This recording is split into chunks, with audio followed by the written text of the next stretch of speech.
ప్రతిఘటన టీవీకి స్వాగతం. క్షణక్షణం మీకోసం.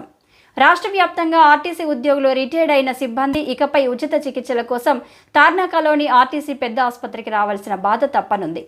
ఆర్టీసీ పెద్ద ఆసుపత్రికి అనుబంధంగా ఉమ్మడి జిల్లా కేంద్రాల్లో 14 ఆర్టీసీ డిస్పెన్సరీలను ఆసుపత్రులుగా మార్చనుంది ఆర్టీసీ యాజమాన్యం.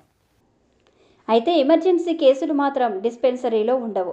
అత్యవసర సేవలు తప్ప మిగతా వైద్యం వీటి వల్లనే అందించేలా ఏర్పాట్లు చేస్తుంది.